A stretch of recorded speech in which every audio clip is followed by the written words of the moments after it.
Congrats, sir, on your new book. I'm asking you a few questions that I have on behalf of HR Katha. Thank you. How and where did you draw inspiration to write this book? Was it something that triggered you, or was it well planned? No, I don't say it is well planned. I think after my book on managers who make a difference, which was written for IMA Golden Jubilee celebrations, was rated as a very popular book and was very successful. Then Random House wrote to me asking me to write another book. It was one of the bestsellers in those days. For that book itself, I put my heart and soul into it, reflected about my 40 years experience, and wrote about what makes managers effective. This one, therefore, I started thinking, what should I write next? And very obviously, I thought I should write about people in general, because we have done enough on corporate sector. There are a lot of books on corporate sector. So I thought I should now move on to other books. And simultaneously, something else was happening. I suppose you know that in Hyderabad, my house was fraudulently taken by some goods. Yes. So at the time, I was living in Hyderabad, and most of the time going around the police headquarters and around the lawyers and courts and so on to find these people and get them into the book. At that time, I had a lot of time on my hands, and I created a center for leadership in other professions. So where I hired a few people and wanted them to document the leadership qualities of people who are not that well known. Unfortunately, it didn't work out that well. This is because I think the chaps whom I recruited mostly ended up getting people who have already been publicized about. Whereas my interest was leaders are not there only in corporate sector. Leaders are there in every profession. They are there in teachers, they are there among the students, they are there among lawyers, they are there among chartered accountants and so on, and police. And some of the police officers who are helping me, I think, certainly showed a lot of leadership qualities and things like that. So all these things put together, I was wanting, therefore, the next book to be of general use for larger public. So the inspiration came, I think, largely from within, and certainly I think the success of the book, Managers Who Make a Difference, and my quest for finding leaders who are less known. I think these are the things which got me to do this. So I can't say that there is any one source of inspiration. Right. Your book caters to people from all walks of life. How is this book useful for other professionals? Anything specific that you have for HR professionals? No, I think this is for everyone, not only for any profession, although I have drawn my examples largely from professions. I think it is meant for all professions, and this can be generalized, including for those whom I have not covered. The main thesis of this book is to be effective, you should discover your talent and make your talent available to other people. And to be very effective, you make your talent available to a large number of people. And to be super effective, I think you build institutions so that institutions carry forward your talent. So this is meant for all. I think the same reasoning applies for HR people. If HR people have to be effective, I must say that they must first of all feel that they are lucky to be in the right kind of a profession. They are lucky to be in the right kind of a profession because HR is a service profession or human services profession, human welfare kind of a profession. So if you are there in the profession and if you work against people, there is the worst thing to happen. So you need to work for the people. That means discover whatever you are good at and use your profession to make many other people get the best out of themselves and their own life. So I think whatever I have said is certainly very much applicable to HR people, besides doctors, teachers, and everyone of them. So HR people should read this and I think should get a resolution. They should resolve that they are going to help large number of people in their work life. God has given an opportunity to serve people. So they are in the human service profession and they should build, if not institutions, systems that help people to get benefit from the corporations and so on. That's the way I look at it. Right. This certainly empowers a lot of HR people. You have been a strong advocate of the philosophy that HR or people management is not just the territory of one function but the entire organization. What is the core thought behind this philosophy? Is the book an extension of this belief? Well, I don't know, you can perceive it in a way as an extension of this, but I think the book stands on its own in terms of this belief. Because this entire book says that you are the best manager of your own resources. You have to manage your talent. And the best way to manage your talent is recognize it and multiply it, apply it. And the special relevance for HR people is that the HR people are in a profession where they can create platform for many people to self-realize their talent and make it applicable and so on. So that is the way I think this whole book is positioned. So I think I still believe that every person, every human being is the manager of his or her own talent. And organizations are platforms to manage your talent, to recognize the talent. HR people have a special responsibility in terms of making sure that organizations give some freedom, some autonomy for people to experiment with themselves, recognize their talent, and use it for the sake of larger kind of causes. CSR is a great opportunity which has been created in the last few years by corporations. So that is the way I see it. Yeah. So, why did you choose teaching as your career? Do you think life has been more fulfilling because of that? Well, I certainly think life has been more fulfilling because one is lucky to be a teacher. Because teacher legitimizes in terms of disseminating whatever thoughts you have. So because you are a teacher, you write books. Of course, it doesn't mean nowadays you only professors write. There are many people who are not professors who are writing. For example, you can see this um Rashmi Bansal who has written books, and we have this Chetan Bhagat who has written books, and my own classmate has started from psychology department writing books. Many ISEPsians write, so many people write. But I think in teaching profession, this is one of the things that if you choose to, I think you can do quite a bit of it. Regarding your question on how I got into this profession, I would say I don't think anyone is a born teacher. I think if it happens, it happens. For me, it is um, a series of incidents. I don't want to say accidents, but these are incidents. I think if the principal of Loyola College didn't get a application form for me to go to Regional College of Education, I wouldn't have gone to Regional College. And if I didn't go to Regional College, I would have met a professor by name Praful Dave who recognized some aptitude for psychology in me and told me that don't waste your life in chemistry, go for psychology department. And but for his writing a letter, I wouldn't have gone to Osmania University and sought admission for MA Psychology. And but for easy permission giving me admission, I would have. But of course, I topped the university, so it is because I worked hard, and it is because I loved certainly psychology, and I didn't know that until somebody pointed out to me, and that all this has changed my life, and I think that is how it happened. So and once I got in touch with Dr. Uday Parikh and later Ravi Mathai, I think my life in teaching was more or less fixed. And even I discovered it when I was offered the general manager position in 1978, when I was hardly 32 years. I was offered a GM position with the highest of the GM salaries in Bharat Electronics. But I flatly said no to them because I was drawing much less salary than I am on the world. I said I continue as a professor, but I'll join you as a general manager. But don't give a designation as general manager, give me a designation as general manager, advisor in general manager's capacity. And I said I'll come for a year. I went there for a year, and that was the time I was very sure if I joined BEML, I would have no opportunity to write. So I'll continue in IIM Ahmedabad and I'll continue to write. There was a time when IIM director told me that you have been recruited more to write than to teach, and he, in fact, discouraged me from teaching that particular couple of years. But later, I mean, I couldn't live without teaching. So I think it happens. I suppose there is a teacher in all of us, and all great leaders are teachers. And I would recommend if you want to become a good leader, start teaching. Sir, you've had the opportunity to work with Uday Parikh, as you mentioned. What are the three lessons that you've learned from him, and how has it changed you as a person or professional? I mean, I would find it very difficult to say any specific lessons that I have learned from Dr. Parikh because I think we have worked so much together from 1969 till the time he died in 2010. I think we were almost working like brothers.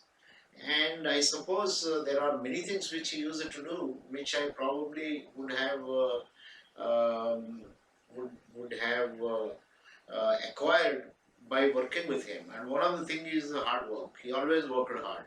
And when you see somebody working hard, getting to his office at about 6:30 a.m. in the morning, you feel that you want to be half an hour earlier than him. And when you both decide to write a book, and then he completes the chapter by early in the morning, then you say that, look, I can't sleep unless I write my chapter in the night. So hard work is something which I have learned from Uday. And second thing I have learned from Uday is he's a very good soul. He is very kind and very nice to people. And you see him, I think, for example, I think I was not even qualified to be an assistant professor. Within 6 months of joining him, he went out of way and went to meet the interview panel to say that, look, I'm going to give you an excellent candidate whom you will not easily get because he has a unique combination of mathematics background with psychology and education. And they waived 2 years of experience, which in a government organization that was required. But this speaks more of Uday, and of course also speaks of a person like Dr. Ramanan Swami at the time, who was heading the interview panel. But I suppose I also had something in me because if I was not good, they wouldn't have appointed me there. So one of the things that I have learned that way from Uday is always, I think, when you spot talent in people, go, if required, out of way to promote them and recognize the talent in other people and help them to be put in the right kind of a place. I think Uday always had done. And one of the consequences of that was that I always prefer to work with Uday. I never worked with other people. And therefore, see, when you help others to uh, grow, they are always with you. I strongly believe that. And that happened in my own company, TVRLS. Every single person who worked with us, even they work for 6 months, 1 year, I think they always remember the little time that we have spent. So people later may not have been like what I said, but I think that is the third thing I would say is Dr. Parikh's own concept of extension motivation. I think it is a beautiful concept that he has come up with, and he's an institutional builder, and he was always restless and so on. So I suppose working with him and we work with a senior all the time, you therefore consciously or unconsciously end up, I think, acquiring some of those qualities.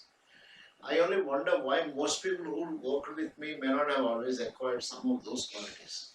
So, but anyway, there is a question mark. That means there is also something in you, your circumstances, which I think they have to gel. If they gel, I think they're wonderful. If they don't gel, then it is. Right. So you've been one of the pioneers of HRD in India. What, according to you, are the issues that plague the industry today? Well, I think in my view, over commercialization is playing the industry. I think people seem to be highly profit driven, target centric, and business at any cost. I think this is something which is. And values are slowly declining. You float a company and you stabilize it and then you make it, I think, quite known, and after that you sell it. So there is no commitment to a larger kind of a cause. There is only commitment to short term kind of profits and so on. People are also, I suppose, learning from this, and therefore they don't show the kind of commitment that is required to make things happen. So declining values and I suppose disrespect for the youth on the part of seniors. I think the youth need to be given a lot more freedom and autonomy, and also the same kind of a thing from juniors. Lack of consistency, commitment, and short-term orientation from juniors. I think there are a whole lot of things. I think on the whole, if I had to say one thing that is required, I think the divisive mindset, which I mentioned in this book, I think has to be fought, and we need a lot of integrative kind of minds.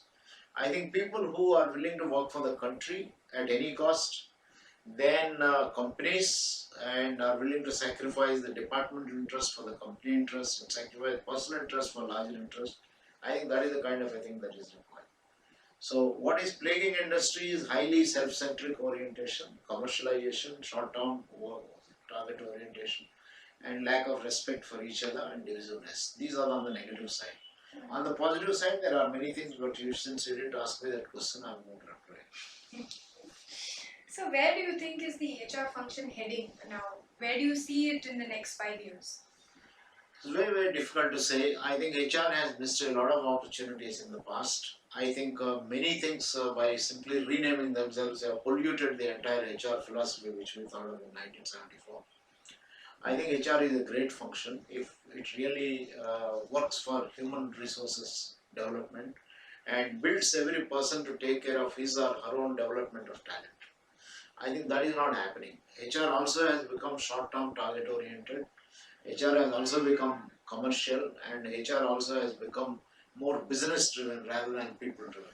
I think the day HR becomes people driven, society driven, and spirit driven, and human resource or talent driven, I think we are going to have a totally different kind of respect for HR.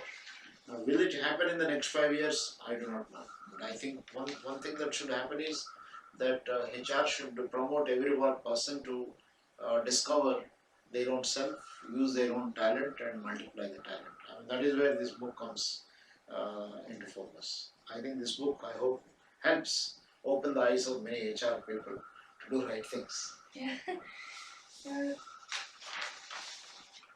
so every professional needs a mentor at some point in time who really helps the person to find a direction or take a quantum leap. Do you think HR can really play the role of a mentor effectively? I think mentoring is not the role only of HR people. And HR was never meant to be the only mentor. HR's job was to create a large number of mentors in the corporation.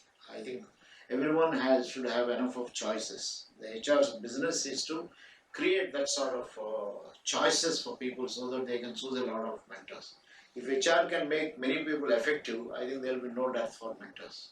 HR should have played that role, but unfortunately today HR has not played that role because they have become more regulatory rather than developmental. That is where I think our entire HR philosophy remains only in books, not in practice. A few companies practice it, but I wish I think many more of them practice. Yeah. So, do you think being too much dependent on technology and data has eliminated or taken away the human part of HR? I don't think so. I think it all depends upon the way you use the data. For example, I take the example of employee engagement surveys. When you conduct an employee engagement survey, how do you use it?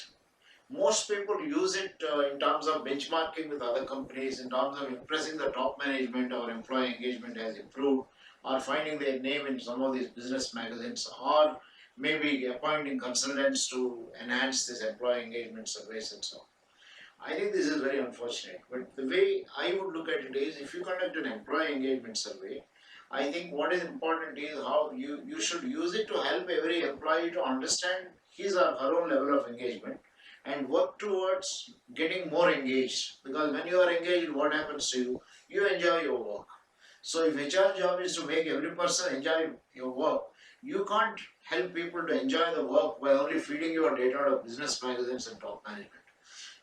First thing you should do is to feed the data to the individual concerned, let the person reason out the extent to which he or she is responsible for his own engagement or lack of engagement, work out material, work out mechanisms, and become more engaged. The same is true with performance management. Performance management should be aimed at helping every individual to become more a better performer and enjoy performing and things like that. If that doesn't happen, then you have not moved anywhere. So that is the kind of thing. So HR can use technology to help people to discover their inner talent, but not only service the top management and then turn out a few statistics. So I don't think technology has come in any way to prevent HR. In fact, technology should be used to do better HR. Correct. That's the way I look at it. Right, sir. Sir, you mentioned that people around they are probably undermining the field or have not understood the spirit of HR in the right fashion. Yeah. And given the scenario that companies and organizations have become a lot more business driven and profit driven, what advice do you have for people who are plunging into HR? What is it that a new entrant should expect when they enter in this field? Don't expect high salaries. Don't join because you want to get high salaries, and certainly not a starting salary. uh, join an organization to learn, because the B schools and other schools prepare you with the basic minimum language required to understand life. So the real life begins when you join a company. So don't worry about your initial kind of a salary and so on. I think work for the spirit of learning, not for work for gaining a little higher percentage of salaries and things of that kind. I think that is something that I would strongly urge the new entrants into the field, and learn from multiple sources. Now, today, I think the last 15, 20 years, God has given to mankind a new tool which is called this internet, Google, and things like that. Even when you don't have good teachers in the class, you can go read books, and so maintain your reading habits. Keep reading books and keep visiting internet. Keep discussing. Learn from each other, and for heaven's sake, do not spend all your time with mobiles and cell phones and interacting only with machines. Please do interact with each other, learn from each other, and get something through the dynamic kind of interaction. This is what I think needs to be done. I hope again this book prompts people to learn from each other. Thank you so much, sir. Your insight on effectiveness has been great, and we hope that the youth gets inspired out of the new Well, book that you brought out. Yeah. thank you very much, and I hope people who read HR Katha will have an access to all this. Definitely. Okay, thank you very much.